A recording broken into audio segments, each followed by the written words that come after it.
Welcome to the New School of Marketing podcast, the place for smart, simple strategies that will amplify your business results. Sharing practical tips, insider knowledge, and actionable advice because marketing is something that every business owner can do. Now, let's get started. Introducing your host, Bianca McKenzie, mum, lover of snow sports, camping, horse riding, and in-demand launch strategist and Facebook advertising knowledge bank. Welcome to the New School of Marketing podcast. I'm Bianca McKenzie, and this is the place where we break down marketing strategies that actually work without the overwhelm. Before we dive in, I want to acknowledge the traditional owners of the land I live and work on, the Palawa people of Lutruwita. I pay my respects to elders past and present and acknowledge the deep connection they have to this land, culture, and community. Now, let's dive in and make marketing work for you. Except today's episode is a personal one. No marketing frameworks, no tactical advice, no, action steps at the end. It's just me being honest about something that's been a significant shift in my life recently. And something I've been wanting to talk about on here for a while because I think there are a lot of you who might actually relate to it or who might be facing a similar decision of your own. A little while ago, I went back to work. Not full-time and not because my business failed or because everything fell apart, but I took on a part-time marketing coordinator role at a local high school. After 10 years of being entirely self-employed, running my own business, being my own boss, setting my own hours, walking back into an employed role was something I genuinely didn't know how to feel about. So today I want to talk about that. What it's actually been like, what I've learned, what surprised me, and why, if you're in a similar position or facing a similar decision, why I want you to hear this. It's not failure, it's growth. And sometimes the bravest thing you can do is choose something that doesn't fit neatly into the story that you had planned for yourself. Now, let me start at the beginning because context matters. I've been running my own marketing business for over 14 years, with 10 of those years entirely self-employed. So at the start, I had a part-time job. I started my business on the side. And then after a few years, I left that job. And for the past 10 years, I have been in my business full-time.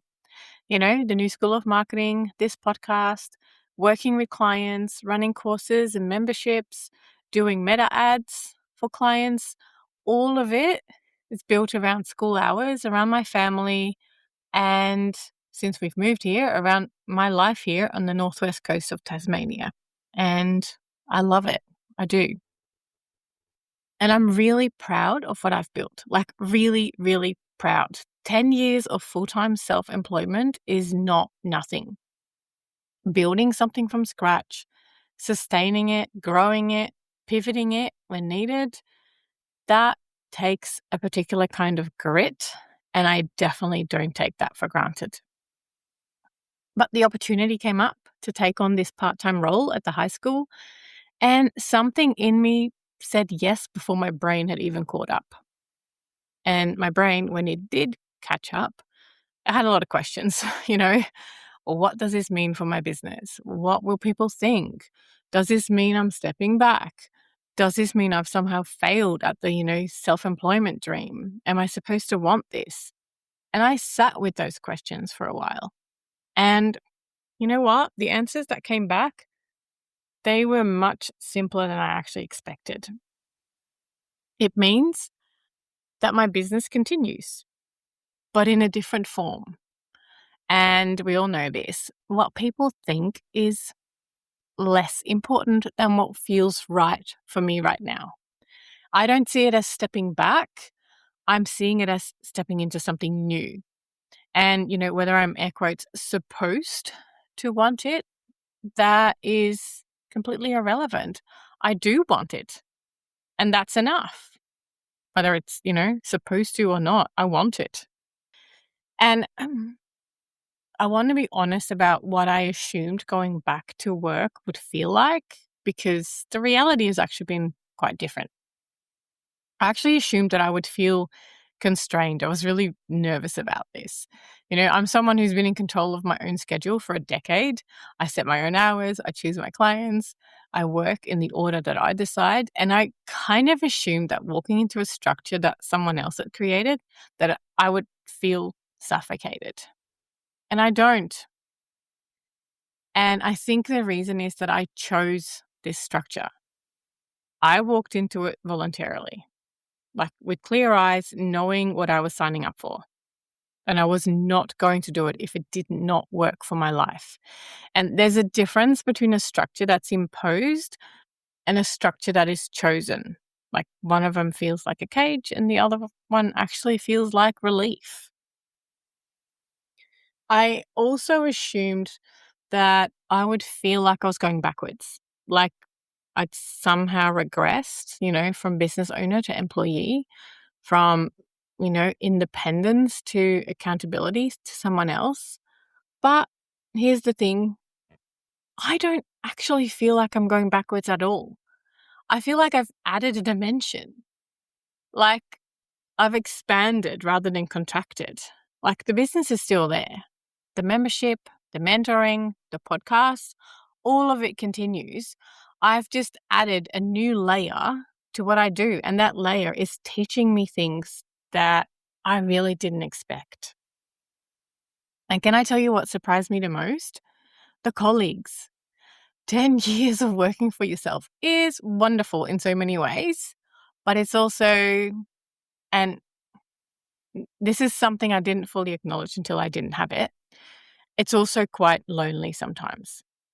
When you work for yourself, especially from home, the social layer of work, it's not there. You don't have people to bounce ideas off spontaneously. You don't have someone, to make a cup of tea with. You don't have the casual conversations that happen when you're just, sharing a space with other humans who are working on things. And I didn't realize how much I missed that until I had it again. There is something really energizing about being around a team, about being part of something collaborative, about having colleagues, like people with different skills, different perspectives, different ways of approaching problems, and getting to work alongside them. And in a school environment specifically, there's this incredible energy that I wasn't prepared for. Like young people everywhere, a constant sense of purpose and momentum, and a community that is really genuinely trying to do something meaningful. And it's just hard not to be moved by that. I have found myself coming home from work days feeling energized in a way that's different from how I feel after, a day of deep solo work. Not like better, but just different. And it's a kind of energy I didn't know that I was missing. And I want to talk about something else, because this is the part I really want to talk about, because it's been the biggest surprise of all. Going back into an employed role after 10 years has put me in a position I haven't been in for a long time, and that is beginner's mind. When you've been running your own business for a decade, you can start to move through your work on a, kind of automatic pilot. But you know your stuff. Like I know my stuff. You know your systems. You know your clients. You know what they need. And there is a certain comfort in that. But there's also a subtle stagnation that can creep in when you're not careful. You stop being challenged in the way that creates real growth. And walking into a new role, a new environment, a new team, suddenly I'm like learning again in a really active, like full body way. I'm coming across systems I haven't used before. I'm navigating organizational dynamics that I've forgotten existed.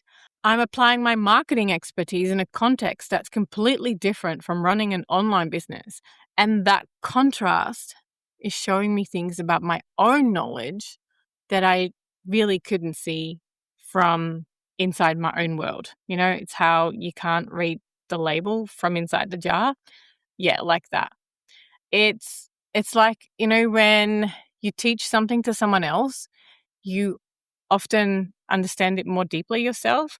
That's been happening for me constantly. Like applying marketing thinking to an educational institution, explaining my reasoning to colleagues who may not have a marketing background, adapting my approach to like a completely different audience.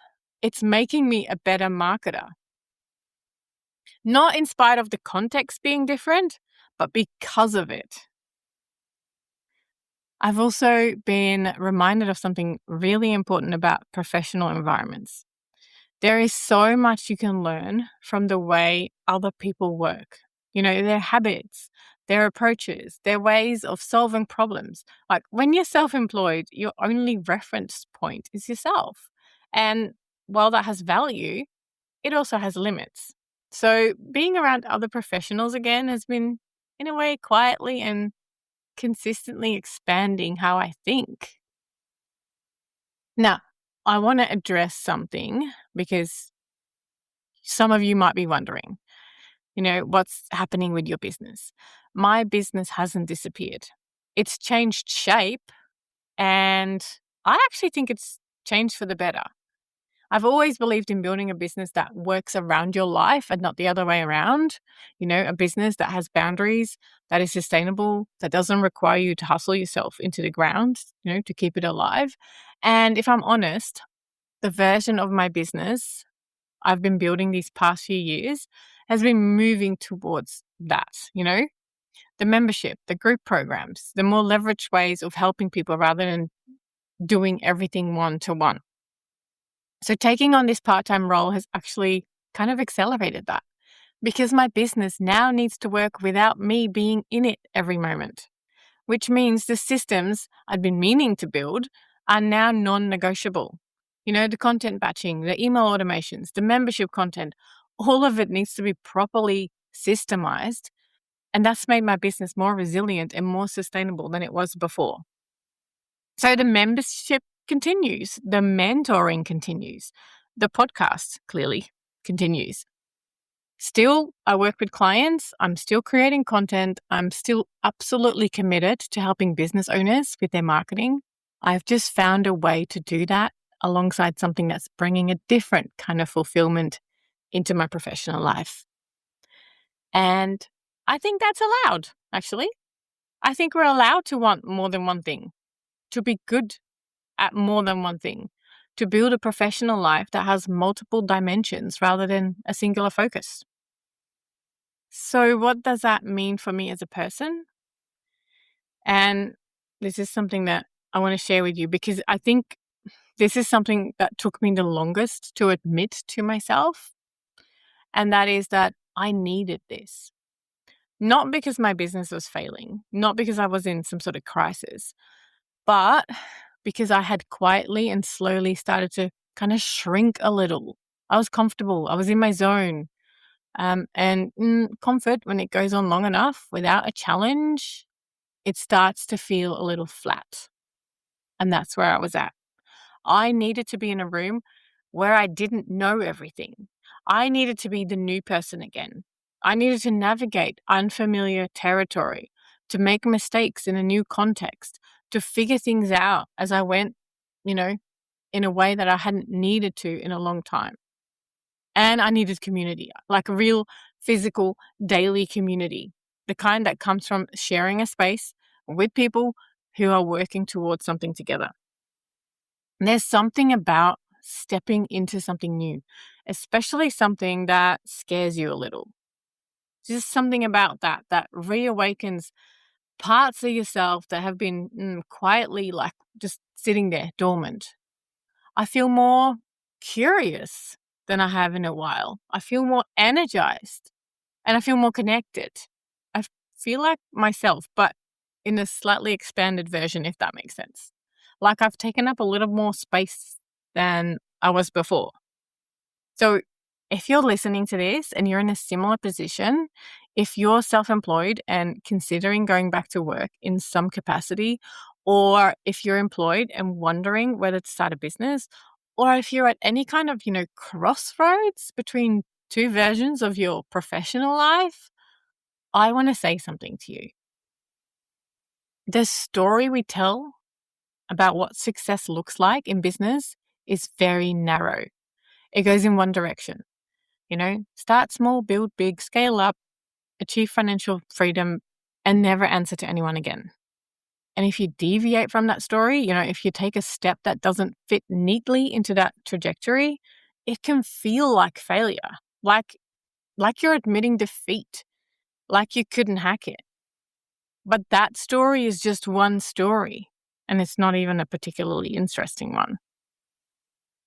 The more interesting story, the way I'm living right now, is the one where you keep asking yourself, what do I actually need right now? And you keep being honest enough to answer that to yourself, even when the answer surprises you, and even when it doesn't fit the plan, and even when you have to explain it to people who don't quite understand, because I've been there, trust me.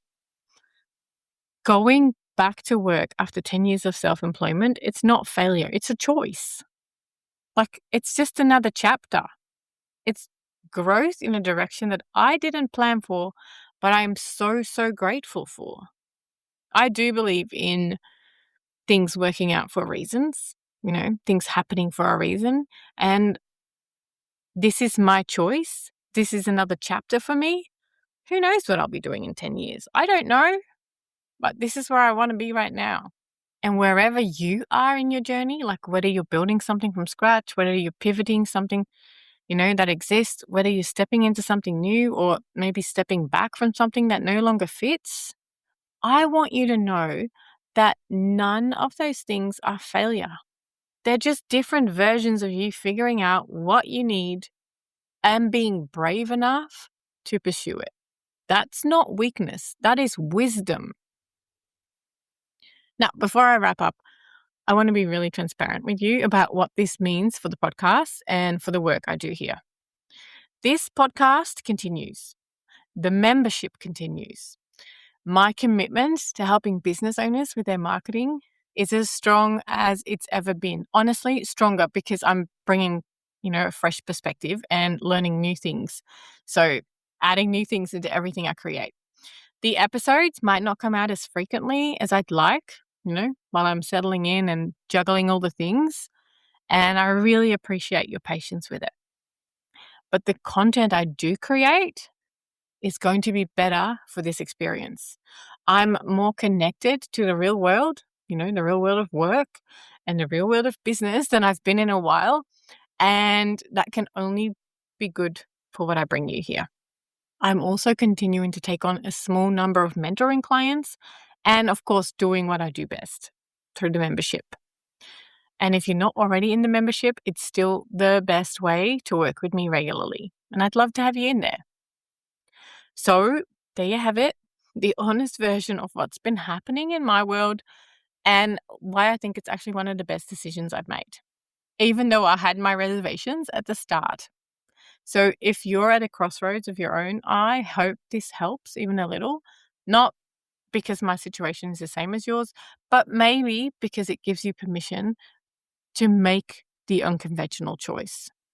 The one that doesn't fit the story, the one that scares you, the one that makes you a new person, the new person in the room again. Because being new, being a beginner, it's not a step backwards. It's actually where growth lives. And you're allowed to keep growing in whatever direction feels true to you. I would genuinely love to hear from you on this one. If you're navigating something similar or if this episode resonated, hit reply to my latest email or DM me on Instagram. I would love to know this. I read everything and I love hearing from you. And if you've been following along on this journey and you'd like to support the show, the best thing you can do are to subscribe, to share the episode with someone who might need to hear it, or to leave a review. It means so much to me, and I am grateful for every single one of you who shows up here. Thank you so much for tuning into the New School of Marketing podcast. Now, remember, growth doesn't always look the way you planned. Sometimes the bravest thing you can do is to say yes to something that actually surprises you. It's crazy what happens. I'm Bianca McKenzie, and I'll catch you in the next episode. Until then, keep making marketing work for you in whatever form that takes right now.